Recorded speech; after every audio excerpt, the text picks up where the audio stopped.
আজি আপোনালোকৰ মাজলৈ লৈ আহিছোঁ মাছৰ এটা ৰেচিপি। চাওক আজি কেনেকৈ বনাম আৰু কি পদ্ধতিত বনাম।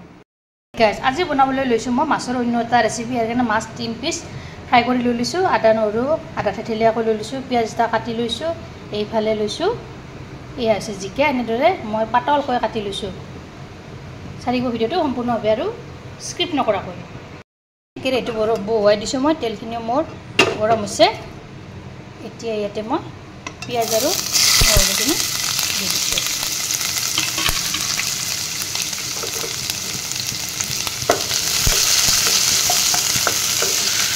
এইখিনি অলপ ৰংচঙা কৰি লওক।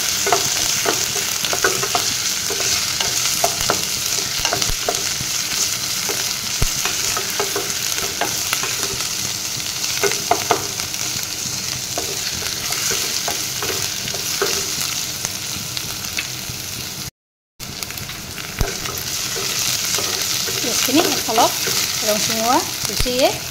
ইয়াতে এতিয়া মই পাঁচফোৰণ অলপ দি দিলোঁ।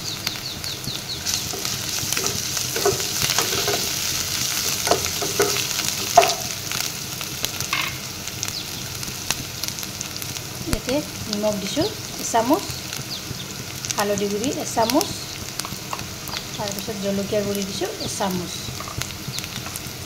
এইখিনিও এনেদৰে ইয়াতে লৰাই দি দিলোঁ একেলগে। তাৰপিছত এয়া কাটি থোৱা মই জিকাখিনি ইয়াতে এড কৰি দি দিছোঁ।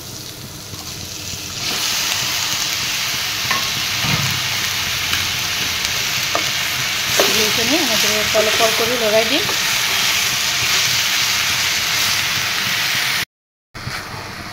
এনেদৰে দেখিছেনে তলপৰ কৰি এয়া লৰাই দি দিলোঁ। ইয়াৰ ওপৰত এয়া মাছ 3 পিচ তেনেদৰে দি থৈ দিম।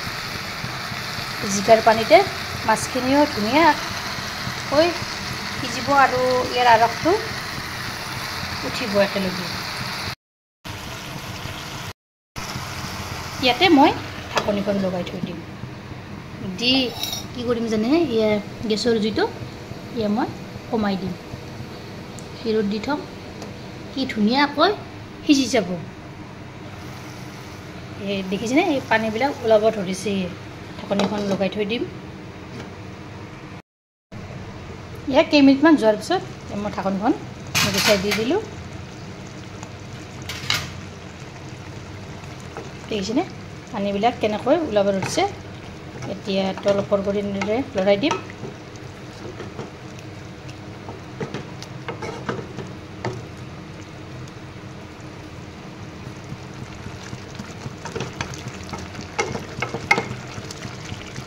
পানীখিনি সম্পূৰ্ণভাৱে মই নাইকিয়া হৈ যাবলৈ দিম। ঢাকনিখন আৰু লগাই থৈ দিম এনেদৰে। হেক গাইজ, কোনে কোনে বাৰু জিকা আৰু মাছৰ জুতি এনেদৰে লৈছে। এয়া জিকা আৰু মাছ বনাইছোঁ। সম্পূৰ্ণ ভিডিঅ' আহি আছে। কেনেকৈ বনালোঁ, কি পদ্ধতিত বনালোঁ চাব।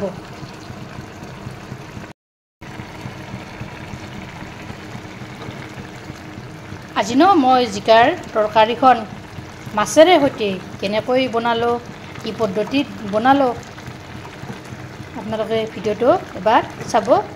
দেৰি নকৰি ভিডিঅ'টোৰ মাজলৈ আপোনালোকক লৈ যাওঁ। কেনেকৈ বনালোঁ, কি পদ্ধতিত বনালোঁ। এয়া কিছু সময় যোৱাৰ পিছত এয়া মই ঢাকনিখন গুচাই দিলোঁ। দেখিছেনে পানীখিনি নাইকিয়া হৈ গৈছে। এফালৰ পৰা এনেদৰে মই লৰাই লৰাই দি দিলোঁ। তলপৰ কৰি এনেদৰে এনেকুৱাকৈ গ্ৰেভি টাইপত ৰাখি দিম। এইখিনিতে যদি ভিডিঅ'টো ভাল পালে তেনেহ'লে এটা লাইক কৰিব, শ্বেয়াৰ কৰিব, কমেণ্ট কৰিব আৰু মোৰ চেনেলত যদি নতুনকৈ চেনেলটো ছাবস্ক্ৰাইব কৰিবলৈ নাপাহৰিব। লগতে যদি ফেচবুকত চাই আছে আপোনালোকে ফেচবুকৰ পেজটো ফ'ল' কৰি দিব। ধন্যবাদ। আকৌ এটা নতুন ৰেচিপিৰে সৈতে লগ হওঁ। এইখিনিতে ভিডিঅ'টো ভাল লাগিলে লাইক কৰিব, শ্বেয়াৰ কৰিব, কমেণ্ট কৰিব আৰু মোৰ চেনেলত যদি নতুনকৈ আহিছে চেনেলটো ছাবস্ক্ৰাইব কৰিবলৈ নাপাহৰিব।